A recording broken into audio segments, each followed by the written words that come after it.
Hi, this is Remembering the Past, the show where we talk about people who've died recently who've had a profound effect on our history, our society, or our culture. We're going to be late 50s, early 60s intensive tonight, in every way a richer and more complex era than it's given credit for. It wasn't just white bread suburbia. And we're going to start with this question. What is the most popular song ever written about Boston? A lot of people would say it's the Standells song from 1966, Dirty Water. That was actually a California group, and we did the podcast on Dick Dot I'll refer you to. If there is a song that can compete with it, it's this one that went to the top of the charts in 1959. Now you listen to Boston, Daniel House will have to pay and pay. Yeah, like the fairy free vote for Charlie O'Brien for party off the table.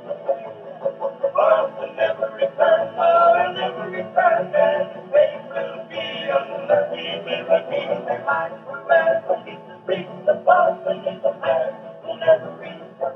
He's the man who'll never return. That, of course, was the Kingston Trio, the most popular singing group in America in 1959. Also California boys, and they were nice, clean-cut guys who were folk singers at the height of the folk singing craze in America, and they stayed away from the lefty stuff, pretty much played it straight down the line. But that song, the M.T.A., was written 10 years before by Jacqueline Steiner, who died recently at the age of 94. A nice Jewish girl from New York City, was raised in Greenwich Village. She skipped 2 grades, went to Vassar, and then to Radcliffe, and she dropped out of Radcliffe to join the Cambridge folk scene. That's where she got her folk singing bona fides, her Boston bona fides, and along with her co-writer Bess Lomax Hawes, who had a long folk singing tradition in her family, they wrote the M.T.A. in 1949. I'll let her tell the story. Hello, I'm Jacqueline Steiner, often known as Jackie Steiner, and I am the co-writer with the late Bess Lomax Hawes of a famous song called Charlie on the M.T.A. The most famous recording of it was made by the Kingston Trio. This was a song that Bess and I wrote in 1949 for one of the candidates for mayor of Boston, a man named Walter A. O'Brien, who was running and asked a group that we had, a little folk group run by Bess Hawes, to write some campaign songs for him. And this was one of the songs we wrote. The theme of it is a protest against the rise in fare on the Boston subway, which was then known as the M.T.A. Let me tell you the story of a man named Charlie on a dark and fateful day. He put 10 cents in his pocket and he kissed his loving family and he went to ride the M.T.A. Did he ever return? No, he never returned, and his fate is still unlearned. He may ride forever 'neath the streets of Boston. He's the man who never returned. What they did was the fare was originally 10 cents, and if you took, let's say, a regular line, let's say from Harvard Square to Park Street, you pay it a dime. But if you took a branch line, you had to pay a nickel to get off. So this made the total fare 15 cents, and we decided to write a song about a man who didn't have that extra nickel, and so he couldn't get off the train, and he had a ride he never returned. Now, citizens of Boston, don't you think it is a scandal that the people have to pay and pay? Vote for Walter A. O'Brien and fight the fare increase. Get poor Charlie off that M.T.A. You know, Jackie still had some pretty good pipes there late in life. Well, we're going to move over to Pittsburgh, and Bob Friend, who died recently at the age of 88, he was the mainstay of Pittsburgh Pirates pitching staff in the 1950s. He's the all-time leader in innings pitched, starts, and strikeouts. He was a 3-time All-Star on some pretty bad Pirate teams in the 50s, but he was also one of their top pitchers in 1960 when they turned everything around and won the World Series with Bill Mazeroski's home run in the 9th inning of the 7th game, the only walk-off home run in a Game 7 in the World Series. He had a great sinker, was a dominant pitcher in the National League in the 50s, but his appearances against the Yankees in the World Series in 1960 weren't as successful. He got rocked in his 2 starts and got hit hard in his only relief effort. That might be the most amazing World Series ever. The Yankees outscored the Pirates 55-27, but they lost in 7 games. They won all the high-scoring games. The Pirates won all the close ones, and for some reason, Casey Stengel didn't start his ace, Whitey Ford, until the 3rd game. Ford did pitch 2 shutouts, but they were sort of wasted because the Yankees scored 10 runs in one game and 12 in the other. They could have used him pitching in a couple of those close ones. And of course in Game 7. Game 7 went back and forth until Mazeroski's home run off Ralph Terry in the 9th inning went over the left field fence as Yogi Berra in left field watched helplessly. It's an iconic moment in Pittsburgh sports. That night on the Huntley-Brinkley Report, Chet Huntley mispronounced Mazeroski's name as Mazorski and had to pronounce it right 3 times the next night. And there's a statue of Mazeroski outside Heinz Field in downtown Pittsburgh. Bob Friend was one of the last surviving Pirates from that team, and here he talks about it late in life. Is there any way to put into words just what that team meant to Pittsburgh and just how special that team was? Well, it was a special time in 1960. It picked everybody up in Pittsburgh, really helped the ball club and the franchise. And it gave us, like I said, a positive change in life for all of us who played the game, wanted to play it. That was our goal of being a World Series. And when you go through 7 or 8 years, losing 100 games a year, the World Series seems far apart. But things started coming together, and it was just a great thrill to be a part of that team.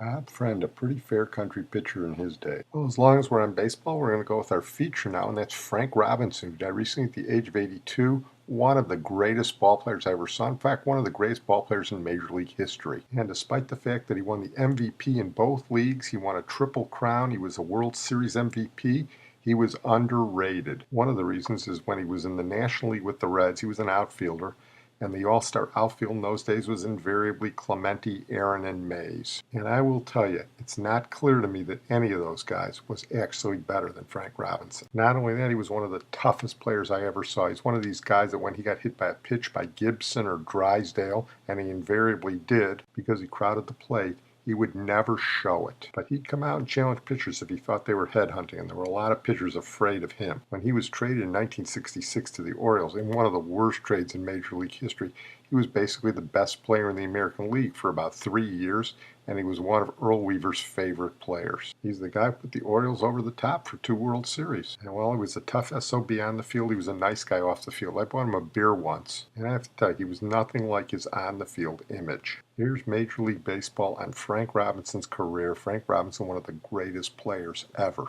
It didn't seem to matter what league or even what ballpark Frank Robinson was in. When it was his turn in the order, the plate was his. Frank Robinson was born the youngest of 10 children on August 31st, 1935 in Beaumont, Texas. Frank and his siblings soon moved with his mother to Oakland, where he turned to baseball. As a teenager, his talent on the diamond was evident, and Robinson signed a contract with the Cincinnati Reds just days after his high school graduation. Minor league stops in Utah, Oklahoma, and South Carolina brought along many of the racial prejudices felt by black players during the 1950s. Robinson pressed on, however, refusing to be intimidated. At just 20 years old, Frank proved his worth as the Reds' everyday left fielder in 1956. Playing 152 games, he batted .290 and led the National League with 122 runs, while also slugging an incredible 38 home runs to tie Wally Berger for a National League rookie record. Unsurprisingly, he was the unanimous choice for NL Rookie of the Year honors, but the best was yet to come. Robinson's hard-nosed style, combined with superior talent, made him one of baseball's seminal players in the 1960s. In 1961, he captured his first League Most Valuable Player award while crushing 37 homers, driving in 124 runs, and leading Cincinnati to an improbable pennant. He would lead the National League in slugging 3 separate times in Cincinnati before he was dealt to the Baltimore Orioles following the 1965 season. That trade, in which Baltimore surrendered 3 players, turned out to be among the best in Orioles franchise history. In 1966, Robinson became the first man since Ted Williams to win the American League batting Triple Crown, slamming 49 home runs and 122 RBIs while batting .316. That fall, he became the first player to win an MVP award in both leagues, then claimed World Series MVP honors when his 2 home runs led Baltimore to an upset over the defending champion Los Angeles Dodgers. Robinson would hit another 2 home runs in the 1970 Fall Classic against his former Reds, helping the O's to another title. He continued as an offensive force in subsequent stops with the Dodgers and Angels before landing in Cleveland in 1974. Though his playing days were winding down, Robinson was not done making history. In 1975, the Indians named Robinson as their player manager, making him the first African-American manager in Major League history. When Robinson retired as a player the following year, he sat fourth on the all-time career home run list with 586. All told, Robinson was named to 14 All-Star teams, won the All-Star Game MVP in 1971, and also claimed a Gold Glove Award in 1958. Robinson went on to enjoy a long second career as the skipper for the Indians, Giants, Orioles, Expos, and Nationals, including winning the Manager of the Year award with Baltimore in 1989. He worked for decades in Major League Baseball's front office, guiding baseball into a new century. Frank Robinson was elected to the Hall of Fame in 1982. Little gaffe by Major League Baseball there. The last player to win the Triple Crown before Frank Robinson in the American League was not Ted Williams, but Mickey Mantle in 1956. We're going to move on now to Dick Miller, who died recently at the age of 90. He was an actor in horror films, but there are horror films and horror films. The younger generation knows him from his role in Gremlins, but that was pretty much Drek. In 1959, the same year the Kingston Trio did the M.T.A., Dick Miller starred in Roger Corman's first film, A Bucket of Blood. He plays Walter Paisley, a Nabish who becomes a murderer in a film Corman made in 5 days with a budget of $50,000, and it's a camp classic, a satire on all the 50s stuff. Beatniks, art, and horror. And there's a little sex thrown in there. And Dick Miller as Walter Paisley is memorable. Anyone who is interested in the culture and the period should check out A Bucket of Blood. Here's the trailer. The artist, the poet, the figure model who loves to show it.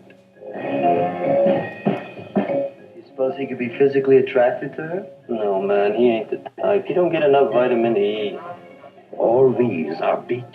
All these you'll meet in A Bucket of Blood. Let us make the scene. Crazy. Come, enjoy yourself. Where the hilarious enjoy the horrifying in A Bucket of Blood. No, you're gonna shoot me! Don't shoot!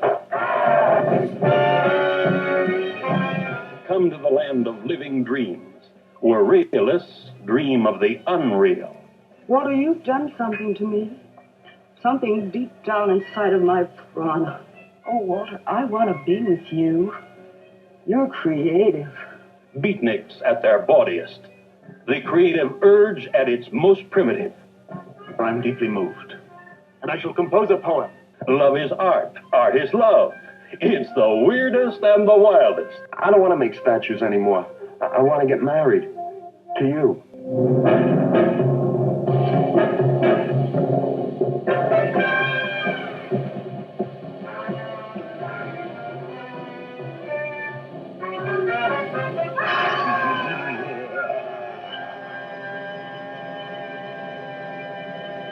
I'm telling you, you can't turn your head away from A Bucket of Blood. It's also got a young Ed Nelson in it, a young Bert Convy, and the Coffee House guitarist went on to play with the Limelighters. I also have to point out that Dick Miller is the second 1950s horror film immortal to die this month. We recently did the podcast on Julie Adams, the shapely girl in the bathing suit in The Creature from the Black Lagoon. There was a lot more going on in the 50s than you realize. I'm going to close on that note. I want to thank my producer and IT genius, Sid Tepps. We're going to close with a brief mention of C.Y. Lee, who died recently at the age of 102. He wrote the novel Flower Drum Song in 1957, which became a hit musical movie in 1961, and we talked about it when we did the James Shigeta podcast. To honor C.Y. Lee, I'm not going to play the best song from Flower Drum Song, Love Look Away, because I played that for the James Shigeta podcast, but I'll play the second best song, I Enjoy Being a Girl. B.J. Baker did a good job dubbing Nancy Kwan in the movie, but we'll play my favorite version, a jazz version by Miss Peggy. When I have a brand new hairdo with my eyelashes on and curled, I float as the clouds on hairdo. I enjoy being a girl. When men say I'm cute and funny, and my teeth aren't teeth but pearls, I just laugh it up like honey. I enjoy being a girl.